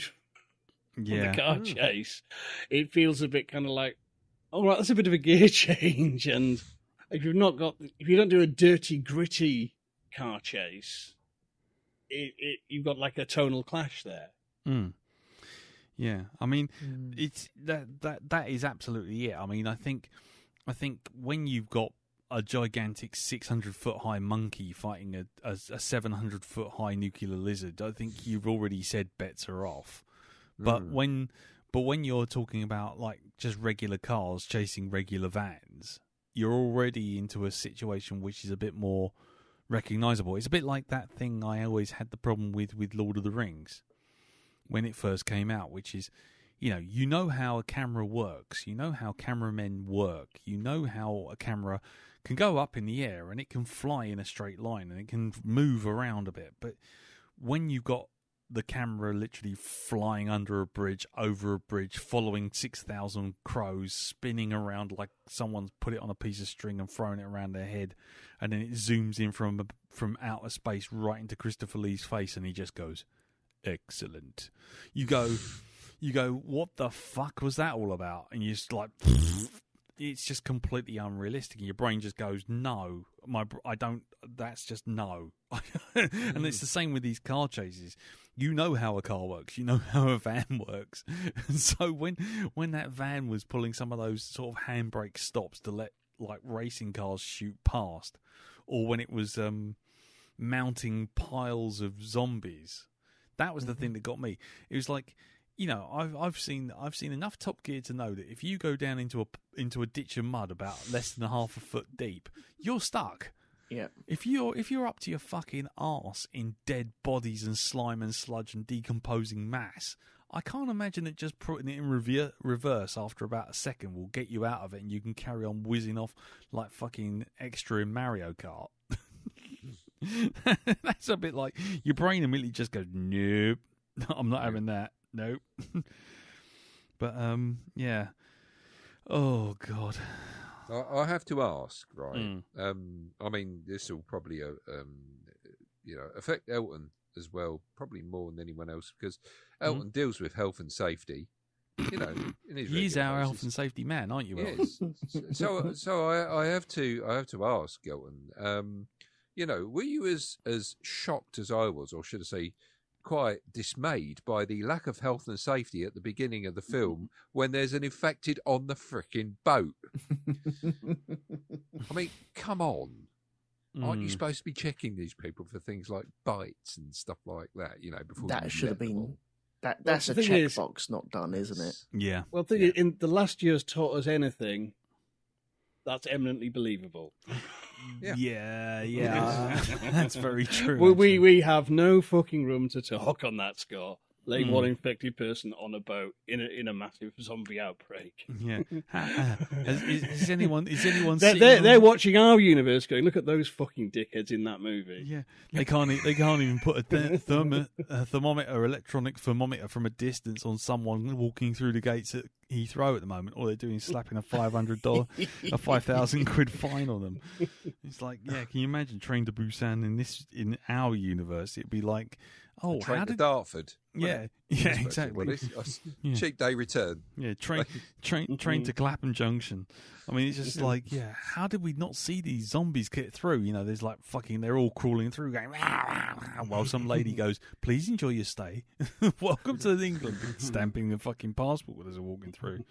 Yeah, Matt Hancock just stood there going, yeah, we've sent out tests. Well-beaten tests. Yeah, well-beaten tests. We've sent them, we've posted them, so that works for our numbers. So we're doing our job. Yeah, what we've noticed is even though people are turning into twisted cadavers of pure, unadulterated viral rage, what they're not doing is they're not self-isolating. Remember, hands, face, space people. Now, where's my 30 billion quid for a track and trace system which looks the other way? But, yeah, I mean, Okay, I have a question. I'm kind of losing it. I'm losing it with this film. Go on, Elton. Go, take over. What did people think of the actual cast themselves, i.e. the bad guys, the kids? I personally didn't find the kids annoying. I really enjoyed the kids in this one. What did you guys think of these? I liked the kids. I thought the main guy was a bit blank, and the bad guys were strictly cookie cutter, and really sort of deserved, as cookie cutter villains, they really needed a proper Captain Rhodes proper horrible death. I felt a bit shortchanged that we didn't get to get the heads pulled off, or some proper really nasty. You're a bad man. You have a bad death. Yeah, yeah. I mean, I'll agree with that. I thought the two kids were actually good. I was, as soon as the little one was wheeling about the first car, I thought, oh god, here we go. It's going to be super cutesy kid all the way through. But beyond the melodrama of the end, which I think affected every actor that was in that scene, including the UN lady who clearly G.I. Jane. Yeah, G.I. Jane. Yeah. I have thoughts on that. But anyway, basically the actual kids were good actors. I thought the main character was exactly what he needed to be. He was trying to be that sort of stoic, blank face, Snake Plissken-y kind of guy. Yeah. It didn't offend me, didn't bother me. He just disappeared from view the instant he kind of went off the screen. But the blimey, the villains, the crazy kooky nut job with the sitting there with his with his bottle of Black Label. That was, he was kind of drunk and mad. Yeah, he reminded me of sort of a Richard Roxburgh kind of character. You know, the guy who was in Moulin Rouge and was also in Van Helsing as Dracula. You know, that kind of Weasley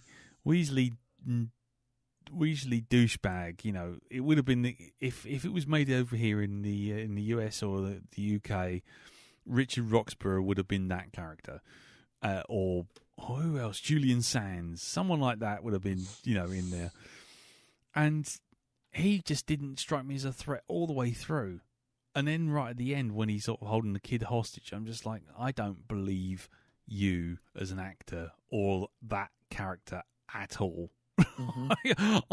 He strikes me as that kind of kid who just one day decides he's going to pick a fight for no discernible reason, just to show he's hard, and then gets smacked in the mouth and never resurfaces.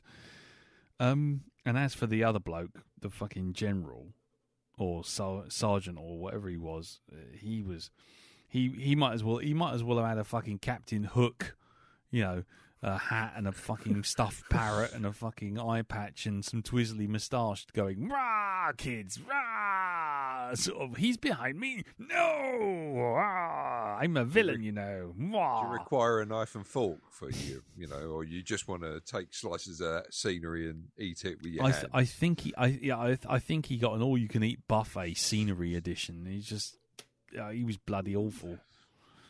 I thought that all the villains were bloody awful, to be honest. They did nothing for me. That entire sequence with the Thunderdome thing totally didn't make sense to me. Seemed to be there because the director or whoever had seen Thunderdome and Escape from New York and put it all together. There's something almost identical in the Walking Dead comic. Yeah. Oh. Yeah, and there's something even more identical in Land of the Dead. Yeah. Oh God, Land of the Dead. I keep forgetting that film. Yeah. Yeah. I mean, the whole thing about distracting the zombies with bright lights, that's a steal from Romero. I thought that was fair enough though, with the cars and the lights and the illuminated vans. Because I kind of took the idea and ran with it. In Romero, they use flares and fireworks, and those zombies just look up and they're literally sort of momentarily mesmerized, so you can just dash past them. With this, they sort of, they kicked the can down the road and, took the idea, but then did something a bit different with it and thought it through. Fair enough. But the whole kind of, we've got zombies and we're bad people and we're throwing people we find to the zombies and betting on it. And, fuck off. Yeah. I'm so bored of that shit. Yeah. I'm bored of that in post-apocalypse things anyway, the fucking arena. Can we just give a moratorium on that for 20 years and just knock it off? Yeah, it does really weary. Oh, not again. It does seem to be the sort of go-to for all megalomaniacs, post-apocalyptic megalomaniacs. It's like, right, okay, so what we want the fences, then we want the barracks. Okay, we all got the barracks. Yep, lovely. Okay, and the food store, good, and the towers. Now, where's the ridiculously enlarged arena for the death matches? Have we got one yet? People, come on. Do you reckon post-apocalyptic people go around like shopping centres and go, "What? This place would be a good arena there, so we should set up camp here. That'll be fine. Let's go with this." And look, we have like a 2 or 3 tiered system, so we could put heads over there. Imagine it, guys. Imagine heads on spikes over there. Now, think with me. Let's just. Yeah, fucking Kirsty razor wire over there. It'll look glorious. Lights and strobes from coming down there. The zombies can come in from here. Our contestants can come in from there, and we can take the bookies there and the hot dog stand over there. Yeah, brilliant. And let's not forget to rig up the lighting system, the sound system, the entertainment system, so that we can have a timer and maybe a nice stereo system. And don't forget, I tell you what. Go down the shop and get that disco ball light guy. You know that guy who, was standing outside the shop with all the coloured things and he was selling them at the fireworks There's a display? Maplin's around here, isn't there? I'm sure there exactly. is. Yeah. Get that guy with the mobile disco. Let's see if we can get him to run in and out. Just distract them. just as the zombies, finish their 120 seconds, just to have someone come in and go, "Okay, I found love in Dell." Oh, sing along with me. Here we go. Here we go. Fucking lights going off. Who wants some karaoke tonight? Seriously. Yeah, it's becoming a trope now, isn't it? That fucking arena thing, yeah. I just don't get it. I mean, if you're supposed to show how psychopathic everyone is, then surely there are other ways of doing it than just saying, I know, we're going to waste all these resources that we're supposedly trying to keep on essentially wasting a huge amount of space to have an arena. It's just... Oh, yeah, speaking of which, Jim, I was going to ask you, what did you think of that Rat King zombie thing in that scene? I didn't see the point of it, to be honest. The Rat King. Yeah, there's a thing called the Rat King where it's like a sort of ball of rats, and it kind of moves around as kind of a mass. And they kind of did it with the zombies in this, where that kind of rolling. It's like someone has seen Splinter and said, "Let's do that." Then they kind of thought, "Oh, let's not." Yeah, like critters. Sorry, like the balling critters. Yeah. It's just like a rolling mass of them, wasn't it? Okay. In a kind of big pile. I don't remember seeing that. Yeah. Look, I'll see if I can find a picture of a Rat King for you, but that's essentially what it's referred to. But right, okay. Is that where they were kind of flowing like water around the streets, a bit like World War Z? No. It's more like when there was that pile. There was like a pile of zombies that moved out as an actual pile in the arena. Didn't move anywhere else. Oh, yes, and it got one of the guys, didn't it? Yes. Yeah, and then they in turn became a part of the Rat King. Yes, okay, yeah, I got it, yeah, I remember now. Yeah, so a Rat King, just to quote Wikipedia, by the way, is a collection of rats whose tails have become intertwined and bound together by one of several possible mechanisms, such as the entangling material of hair and sticky substances like sap or gum, and getting tied together. Allegedly, this phenomenon is particularly associated with Germany. There are several specimens preserved in museums, but very few instances of rat kings have been observed in modern times. Oh, there you go. Cleaner rats. Yeah, there you go. So it's also been a similar phenomenon spotted with squirrels. But there you go. But yeah, there's pictures of Rat King, and it's like hundreds of rats all tied together by their own tails. Wow. So it's the same idea with the zombies, and I just thought, oh, okay, that's different, but why? and that's the problem. That's the problem with all of this. I kept feeling like the word "why" kept coming to mind all the way through. Yeah, I'm sorry. I've kind of hit my limit with this film. I thought it was bloody awful. And what was there anything that you liked? Let's try and finish on a positive. Ignore me for a moment.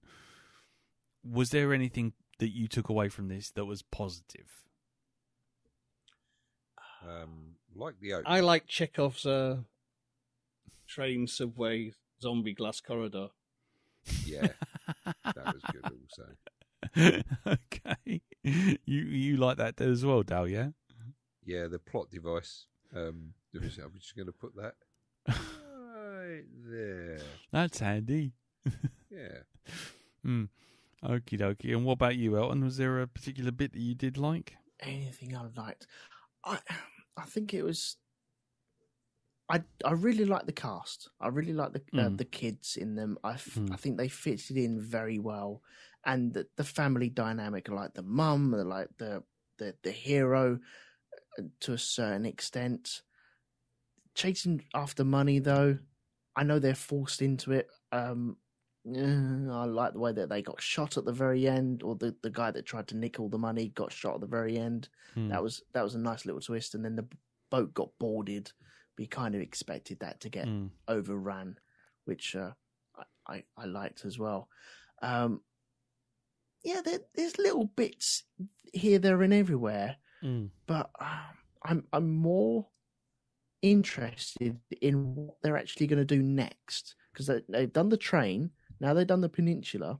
What do they do next, or do they just finish it? Yeah, the skateboard of the dead. Or is it with those, what they call a hoverboard? Those things. Can you imagine that? Yeah. I think what they'll do is the bus.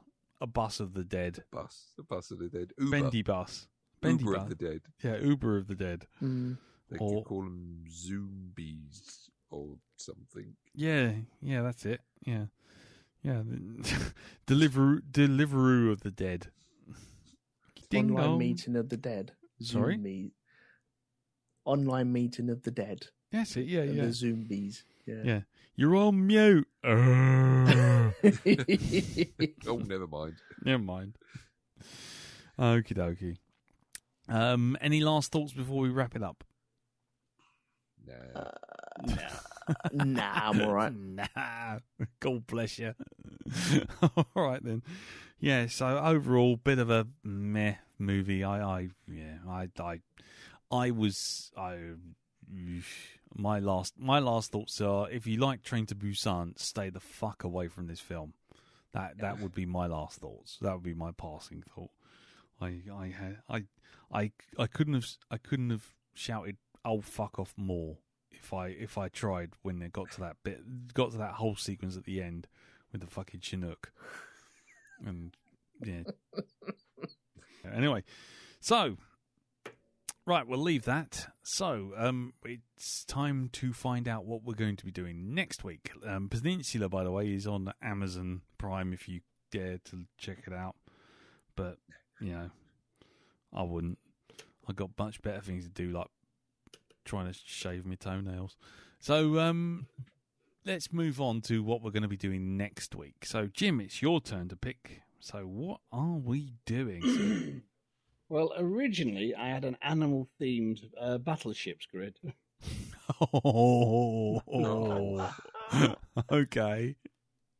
But then I just spotted something on Amazon. I thought, I read the story of that a long time ago. I think I saw the film when I was very young, and I thought, it's on Amazon Prime.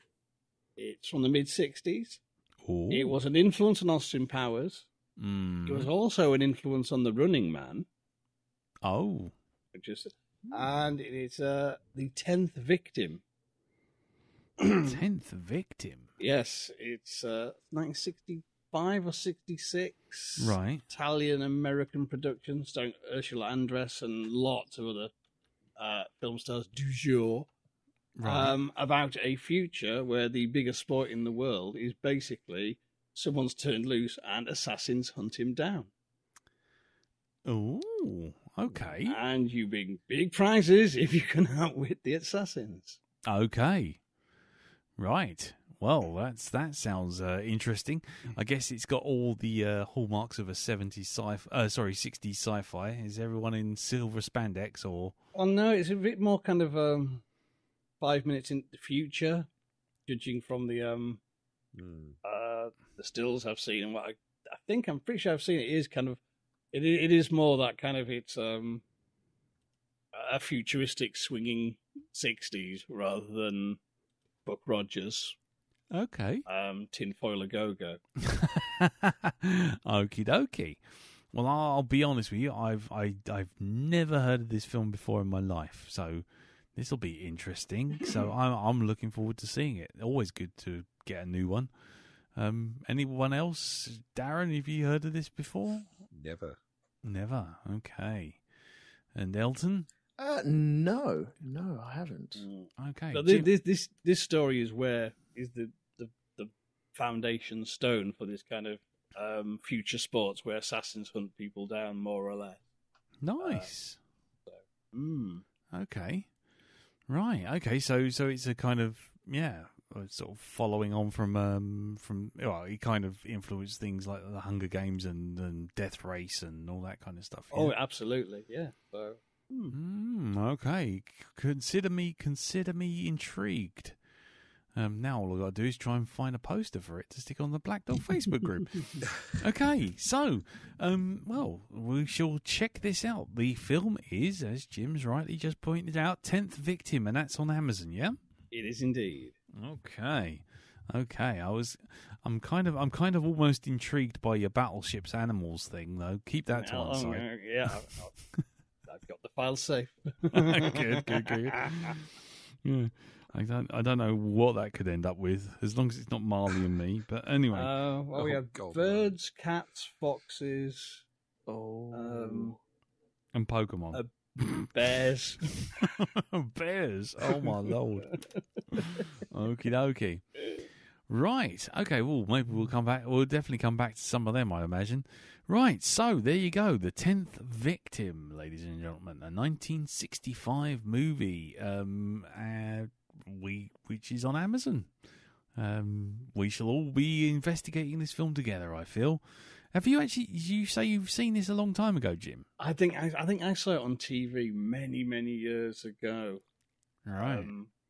But basically, I could have seen some other mad 60s spy-fi nonsense and be confusing it. I have read the short story, and Robert Sheckley later wrote a novel, kind of expanded on the same idea as well. So, I'm just confusing what I've read with memories of things I saw on TV. I'm not sure, so it's pretty much going to be a fresh watch for me anyway. Fair enough. Okie dokie. Well, so if you want to leave any feedback, for this week's movie, Peninsula, Train to Busan 2, Train to Busan, Peninsula, Train to Busan, Busan 2, Busan Danan. Busan 2. Yeah, whatever. I don't know. If you watched it and you want to share your misery with us, by all means do so. Join up the Facebook group. Leave some feedback. That's facebook.com/groups/blackdogpodcast, or drop us a message on anything which has blackdogpodcast.com in it, whether that's the website or the Twitter handle or email, which is feedback@blackdogpodcast.com. You tell the wheels have come off. Anyway, so before we go, Jim, do you want to tell us all about what's happening in Hypnagoria Land? Yes, I'm continuing with my history of Universal Horror, which is going to get to the halfway mark with episode 6. Mm-hmm. On Commentary Club, when I edit it, we've looking at a classic Italian giallo, Case of the Bloody Iris.